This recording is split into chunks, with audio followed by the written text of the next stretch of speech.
Les manifestations du 10e anniversaire de Radio Juninho FM 105.3 MHz émettant d'Arépé dans la préfecture de Yotor ont été officiellement lancées le dimanche 16 novembre 2025 au centre Carrefour des Jeunes en présence des autorités administratives, traditionnelles, religieuses, du personnel de la radio, des auditeurs, fans ainsi que d'autres couches socio-professionnelles et de la population en général.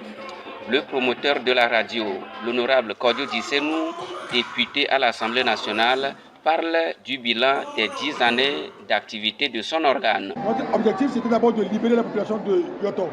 C'était de ramener les gens à reconsidérer tout ce qui était pensé avant. C'était d'amener les gens à croire à nous-mêmes et surtout à se mettre ensemble pour le développement de leur communauté. C'est vrai qu'aujourd'hui, il y a encore un pas important à faire, mais je pense que un pas significatif a été déjà réalisé.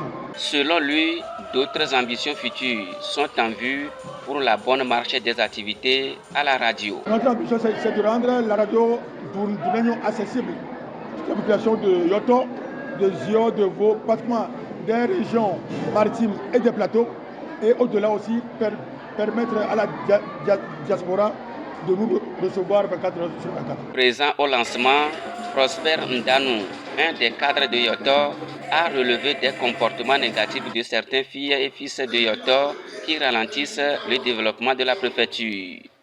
Abondant dans le même sens, Togui Fiaobe Yepeviabo 6, chef du canton de Tablebo, a salué les initiatives de développement portées par M. Dissenou.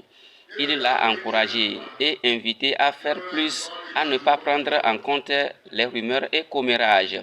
Auparavant, le directeur des programmes de la radio, le pasteur Emmanuel Amenico, a retracé l'historique de la création de l'organe tout en relevant les difficultés rencontrées avant, pendant et après son installation.